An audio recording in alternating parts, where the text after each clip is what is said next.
निश्चित रूप से ये हम लोगों के लिए एक बहुत सुकून वाली बात है कि इतना बड़ा एक आपदा आने के बाद भी सारे लोग जो है सकुशल बाहर निकल पाए। देखिए, ऐसा है कि अभी वो सारे के सारे एक लंबी चूंकि हवा पानी और एक अलग वातावरण से बाहर आए हैं, तो अभी जो डॉक्टरों की सलाह होगी उसके आधार पर ही हम लोग काम करेंगे। उसके आधार पर उसके बाद उनको घर भेजना होगा या जो भी करना होगा, पहले मेडिकल सुपरविजन में उनको रखा जाएगा, उनकी मॉनिटरिंग की जाएगी, उसके बाद आगे की कार्रवाई। कोई क्रिटिकल तो नहीं है सर? नहीं, कोई क्रिटिकल नहीं, सारे सामान की राहत राशि के लिए हमने अभी सभी श्रमिक भाइयों के लिए अपने उत्तराखंड राज्य की तरफ से 1-1 लाख रुपए की जो है व्यवस्था की है। 1-1 लाख रुपए की जो है कल हम उनको सभी को चेक सौंपेंगे और भी जो सहायता होगी वो करेंगे।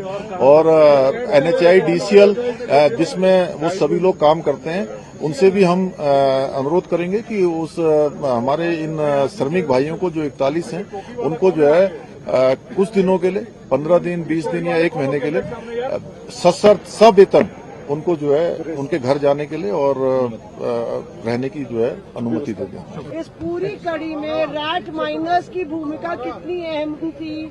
वो अंतिम पड़ाव में आए और पूरा ये आपने शायद मैंने जो सबसे पहले बीच में बोला था, आपने शायद उसको ध्यान नहीं दिया। वो उनकी बहुत बड़ी भूमिका थी। दिल्ली जल बोर्ड से भी आए थे, गोरखपुर से भी आए हुए थे। उन लोगों ने मैनुअली जाकर जो काम किया वो बहुत निर्णायक इस पूरे अभियान को निर्णय तक पहुंचाने का काम उन्होंने भी किया। प्रधानमंत्री जी ने ट्वीट किया है, फर्स्ट डे से लास्ट दिन तक वो चुनावी व्यवस्था के बावजूद इस पर मॉनिटरिंग करते रहे। उनकी संवेदनाएं पूरे देश ने देखी है, क्या कहेंगे?